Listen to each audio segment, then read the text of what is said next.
नमस्कार। मैं मीरा श्रीवास्तव पुनः उपस्थित हूँ आप सभी के समक्ष अपनी बात को लेकर। मैं संस्कारों के ऊपर आपसे चर्चा कर रही हूँ। अलग अलग किताबों में, भारतीय संस्कृति ज्ञान में, भारतीय के प्राचीन ग्रंथों में से निकाल कर प्रोफेसर से, टीचर से, इस विषय में जिनको जानकारी है उनसे बातचीत करके, कुछ गूगल में खोज के आप सबके समक्ष इस संकलित बातों को आपके प्रस्तुत करती हूँ। उम्मीद करती हूँ आपको पसंद आता होगा। यदि पसंद आए तो लाइक करिए, शेयर करिए और सब्सक्राइब भी करिए।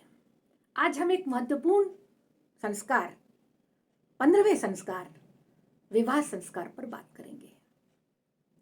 विवाह संस्कार वो संस्कार है जो 24-25 वर्ष की उम्र के पश्चात, जब ब्रह्मचर्य पूर्ण हो जाता है, गुरुकुल से शिक्षा पूरी हो जाती है, तब युवक या युवतियों को इस संस्कार में बंधना आवश्यक होता है। वास्तव में विवाह संस्कार एक व्यवस्था है, क्योंकि इस पर ही आधारित होकर हमारे आश्रम चलते हैं। व्यक्ति गृहस्थ आश्रम में प्रवेश करता है और गृहस्थ, फिर वानप्रस्थ और फिर संन्यास आश्रम, ये तीनों इस गृहस्थ आश्रम, इस विवाह संस्कार के द्वारा ही आगे बढ़ते हैं। समावर्तन संस्कार के पश्चात विवाह संस्कार किया जाता है, जिसमें माना जाता है कि युवक या युवती शारीरिक रूप से, मानसिक रूप से उपयुक्त हो गए हैं, योग्य हो गए हैं कि उन्हें विवाह सूत्र में बांधा जाए। अब यदि हम इस विवाह को अपने वेद काल के समाज में या वेदकालीन जो समाज था उस पर निगाह डालते हैं, तो विवाह नाम का संस्कार या विवाह नाम की कोई संस्था उस समय नहीं थी। उस समय का समाज उन्मुक्त समाज था। उस समय का समाज जो था वो उच्च श्रृंखल, यौनाचार के मामले में उच्च श्रृंखल था। जिस प्रकार पशु पक्षी संसर्ग करते हैं, वैसे ही मनुष्य भी करता था। और इस संदर्भ में कोई नियम, कोई कानून, कोई आचार संहिता नहीं थी। इसके बारे में कहा जाता है कि ऋषि उद्दालक के पुत्र थे ऋषि श्वेतकेतु। उन्होंने विवाह संस्था को आवश्यक माना और विवाह संस्कार एक धार्मिक अनुष्ठान के रूप में प्रारंभ किया। और इसके कारण, इसके पीछे भी एक प्रसंग आता है जो छांदोग्य उपनिषद में दिया गया है, महाभारत के आदि पर्व में भी दिया गया है। अलग अलग जगहों पर मुख्य बात वही है, पर अलग अलग प्रकार से कहा गया है। इस प्रसंग में कहा गया है कि ऋषि उद्दालक अपनी पत्नी के साथ और पुत्र श्वेतकेतु के साथ गुरुकुल में बैठे बातचीत कर रहे थे। इतने में एक और ऋषि आते हैं और उद्दालक की पत्नी यानी श्वेतकेतु की मां का हाथ पकड़कर उनको अपने साथ ले जाने को उद्यत होते हैं। यानी वो अपने साथ उसे यौनाचार के लिए, संसर्ग के लिए ले जाने को उद्यत होते हैं, तैयार होते हैं। ऐसे में श्वेतकेतु को बहुत बुरा लगता है, उसे क्रोध आता है। तो अपने पुत्र को उद्दालक रोकते हैं कि नहीं, हम उसे रोक नहीं सकते, ना उस ऋषि को रोक सकते हैं, ना मैं तुम्हारी मां को रोक सकता हूं, क्योंकि हमारे धर्म में, हमारे समाज में इस प्रकार का कोई नियम नहीं है। जिस प्रकार पशु पक्षी किसी के साथ भी संसर्ग कर सकते हैं, उसी प्रकार कोई भी स्त्री किसी भी पुरुष के साथ जा सकती है, कोई भी पुरुष किसी भी स्त्री को अपने साथ ले जा सकता है। इसी नियम के तहत जो ये उन्मुक्त समाज का नियम है, इसके तहत वो तुम्हारी मां को ले जा रहा है, हमें उसे रोकने का अधिकार नहीं है। उस समय तो श्वेतकेतु अपनी मां को ले जाते हुए ऋषि को रोक नहीं पाए, परंतु उस दिन उन्होंने ठान लिया कि वो समाज को इतना उन्मुक्त नहीं रखेंगे। उनके अनुसार समाज की एक आचार संहिता होनी चाहिए, हमारे धर्म में एक आचार संहिता होनी चाहिए, पवित्रता होनी चाहिए, शुचिता होनी चाहिए, नैतिकता होनी चाहिए। तभी हम सर्वश्रेष्ठ हैं, पशु पक्षी नहीं है। हम एक श्रेष्ठ प्राणी हैं और श्रेष्ठ प्राणी होने के नाते हमारा समाज संगठित समाज होना चाहिए। हमारे समाज की, हमारे धर्म में नीतियां रीतियां होनी चाहिए जिसके अंतर्गत ही व्यक्ति को रहना चाहिए। और उसी दिन उन्होंने संस्कार में 15वां संस्कार विवाह को जोड़ा। ये एक ऐसा धार्मिक संस्कार माना गया जिसको करना सभी के लिए अनिवार्य है। और तब से आज तक हम इस संस्कार को सभी में पाते हैं, अपने धर्म में पाते हैं कि हमारे यहाँ विवाह एक संस्कार है।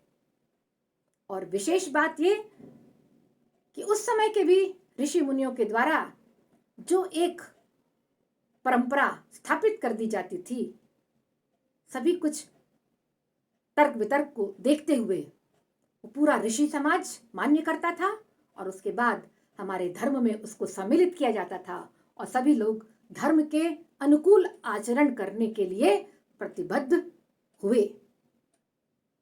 तो श्वेत केतु, ऋषि श्वेत केतु के हम सभी को आभार मानना चाहिए कि उन्होंने एक व्यवस्थित समाज की न केवल कल्पना की बल्कि उसको स्थापित किया।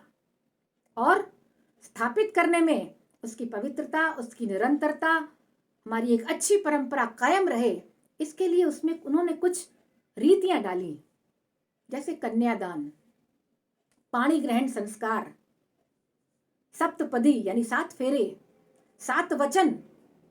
और इन सब के पीछे कारण क्या?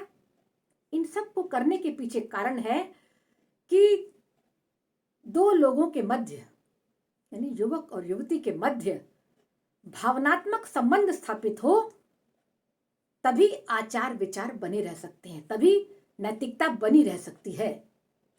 जब भावनात्मक एकता होती है तभी हम सभी इन नीतियों को मानते हैं, नैतिकता को मानते हैं। तभी तो देखिए हमारे यहाँ माना जाता है 7 जन्मों का साथ। तो जब 7 जन्मों का साथ है तो पति किसी अन्य स्त्री के साथ समागम नहीं कर सकता और स्त्री भी किसी अन्य पुरुष के साथ समागम नहीं कर सकती। ये नैतिकता का पहला नियम है जो आज तक चला आ रहा है। इन रीतियों के माध्यम से ही तो आज स्त्रियां करवा चौथ का व्रत रखती हैं, अपनी पति की लंबी उम्र की कामना करती हैं, 7 जन्मों तक इसी पति को पाने की प्रार्थना करती हैं। क्यों? क्योंकि हमारे यहाँ विवाह संस्कार ये मान्यता देते हैं, ये विचार देते हैं कि विवाह 2 आत्माओं, 2 बुद्धि, 2 मन, 2 शरीरों का मिलन है। ये कोई समझौता नहीं है।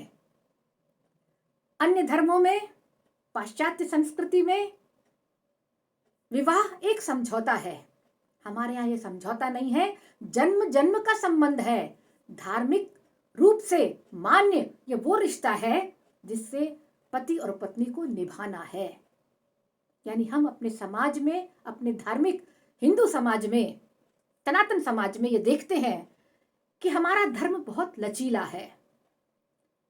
तब हमने देखा कि हमारी परंपराएं गलत हैं, हमारी परंपरा को बदलने की आवश्यकता है, नैतिकता को लाने की आवश्यकता, नीतियों को लाने की आवश्यकता है।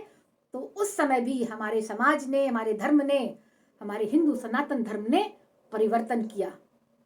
और आज भी हमारे यहाँ विवाह संस्कार होने के पश्चात भी यदि विवाह परांत पति पत्नी में, युवक युवतियों में किसी प्रकार की कोई परेशानी है तो हमने उसको भी मान्य किया और विवाह विच्छेद का नियम भी अपनाया। ये अन्य धर्मों में मान्य नहीं है, अन्य धर्म में लचीले नहीं है। अन्य धर्मों में ये लचीलापन समय के साथ, समय की क्या आवश्यकता है, समय की क्या मांग है, किन चीज़ों को आज हमको मान्य करना चाहिए, जो परंपराएं सही नहीं है उनको छोड़ देना चाहिए, यही सभी को अपनाना चाहिए। हम यही अपना रहे हैं। मानते हैं ना अपने हिंदू सनातन धर्म को, कि हमारे धर्म में वो सभी प्रावधान है परिवर्तन के, वो सभी प्रावधान है अपनी संस्कृति को आगे बढ़ाने के, अपने धर्म की अच्छी बातों को आगे ले जाने के। आइए हम सब आगे बढ़ें, अपने दायित्व को लेकर आए, आगे आने वाले समाज को, आगे आने वाली पीढ़ी को हम समझाएं कि सनातन धर्म कितना महान धर्म है। हमारे युवा और आगे आने वाली पीढ़ी इस बात को समझे कि हमारा धर्म हमको नैतिकता सिखाता है।